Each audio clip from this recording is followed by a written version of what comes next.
A few things you should do first when designing an online pen and paper game are to decide on what type of game it will be, how many classes there will be, what species will be available, and what character skills each class as well as race can use. Types of pen and paper games vary between toddler-oriented to teen-rated games. This is where having a storyline writer comes in handy. The writer will be able to use your ideas to write a basic backstory for your game, and write what is needed for the in-game quests easily while keeping the information in your genre and rating level. As the game director, it will be your job to keep each of the different departments that are working on the game on the same page. If your game needs alterations at some point, it will be your responsibility to go around and make sure they have a copy of the alteration log. The writer will be in charge of keeping this log as they continue to write for the storyline and quests.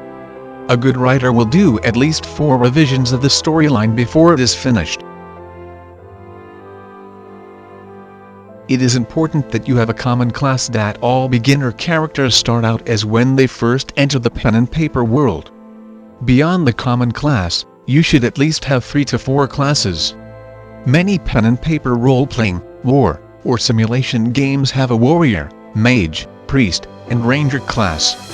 Warriors are the characters that can openly melee against monsters. Mages can use fighting spells and enchantments usually.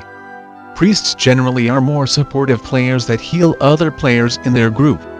Rangers use ranged weapons to hit their opponents from a distance. Species are also important when thinking about the basics of your online pen and paper game. Some games only have humans as the specific race for the game. However, there are some pen and paper games that allow different races to be playable. The most common are humans, elves, dwarves, and giants. Elves are generally more connected with the game world while dwarves are only interested in blacksmithing and crafting items. Giants usually live high in the mountains and have a hard time getting along with other races. Once you have decided on classes and species, you will need to think about class and species-specific abilities. For example, elves often are given night vision as one of their species skills. Rangers sometimes are given the ability to tame an animal or creature companion. Mages are often able to summon spirit monsters to help them. Giants usually have more strength than the other races. Having a writer to collaborate with will make creating your pen and paper world a lot easier. You will be able to maintain the specific genre and play rating you want to provide to your players.